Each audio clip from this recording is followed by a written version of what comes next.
Hello friends, आज हम पढ़ेंगे classification of organic compounds. In organic compounds there are different type of cyclic compound, open chain compound, closed system. Because organic compounds, carbon containing compounds, all organic compound and how to differentiate them तो according to their structure. तो अभी हमें क्या पढ़ना है कि उसके structure के अकॉर्डिंग उसको कैसे क्लासीफाई किया गया, तो वो पढ़ना है।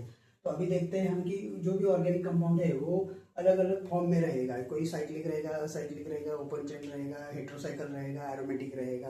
तो उसकी प्रॉपर्टी के आधार पर उसे डिफरेंशिएट किया गया या फिर क्लासिफाई किया गया।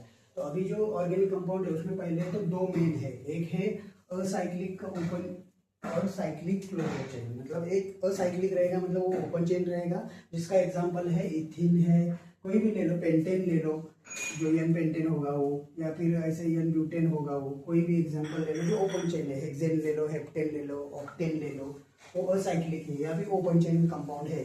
लेकिन जो साइक्लिक और क्लोज्ड चेन रहेगा उसमें अलग अलग डिफरेंट टाइप आएंगे। क्यों? क्योंकि उसमें क्या होता है, एरोमेटिक सारे कंपाउंड आएंगे। तो एरोमेटिक में भी क्या आएगा, हेट्रोसाइकिल आएगा, नॉन हेट्रोसाइकिल आएगा, या फिर जैसे बेंजीन वाले कंपाउंड आएंगे।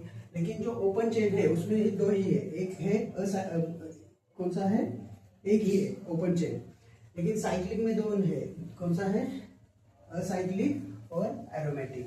अब असाइक्लिक में क्या है, होमोसाइक्लिक, दूसरा है हेट्रोसाइक्लिक। होमोसाइक्लिक में क्या है, 6 मेंबर्ड है, 5 मेंबर्ड है, 7 मेंबर्ड है। लेकिन उसमें क्या है, हेट्रोएटम नहीं रहेगा। लेकिन जो हेट्रोसाइकिल है वो भी 3 मेंबर रहेगा, 4 मेंबर रहेगा, 5 मेंबर रहेगा। बस उसमें क्या होगा, एक हेट्रोएटम रहेगा। वो चाहे ऑक्सीजन हो या फिर नाइट्रोजन हो, सल्फर हो, फास्फोरस हो, कोई भी हेट्रोएटम रहेगा, मतलब कार्बन के अलावा। तो ये दो कैसे याद रखेंगे, ये तो ऑर्गेनिक कंपाउंड है, असाइक्लिक है या साइक्लिक है।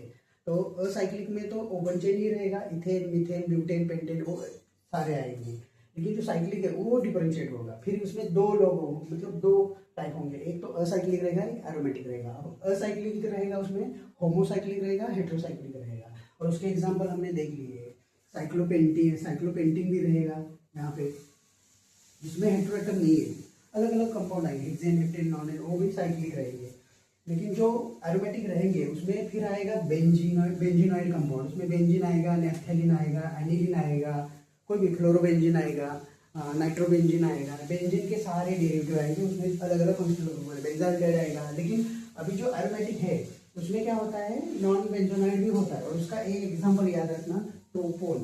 ये ट्रोपोन है उसका बेस्ट एग्जांपल है, क्योंकि उसमें देखिए एक है, मतलब ऐसा कंपाउंड है कि साइक्लिक, मतलब नॉन बेंजोनाइड कंपाउंड भी है, मतलब बेंजीन टाइप स्ट्रक्चर है, 7 मेंबर रिंग है ये। और उसको कीटोन की तरह ऑक्सीजन है, मतलब जिसको जैसे हम देखेंगे कीटोन रहता है ना, एसीटोन वगैरह, एसिटोफिनोन वगैरह, वैसे कीटोन है, लेकिन वो साइक्लिक फॉर्म में ही है।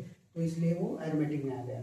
और दूसरा है हेट्रोसाइक्लिक एरोमेटिक कंपाउंड। अब हेट्रोसाइक्लिक एरोमेटिक कंपाउंड में क्या रहते हैं, एक तो पायरॉल है, एक तो फ्यूरॉन है, थायोडीन है। क्यों? क्योंकि ये एरोमेटिक कंपाउंड है, प्लस उसमें क्या है, एक हेट्रोएटम कंपाउंड है।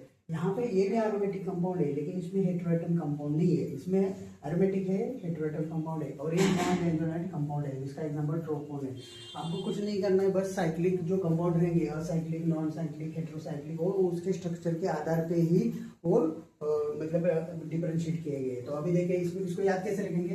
ये तो ऑर्गेनिक कंपाउंड रहेंगे सारे, carbon containing compound is organic compound. And जो भी असाइक्लिक रहेंगे, साइक्लिक रहेंगे, असाइक्लिक रहेंगे, एरोमेटिक रहेंगे, वो सारे कंपाउंड इसमें हम इंक्लूड करेंगे। Okay, thank you.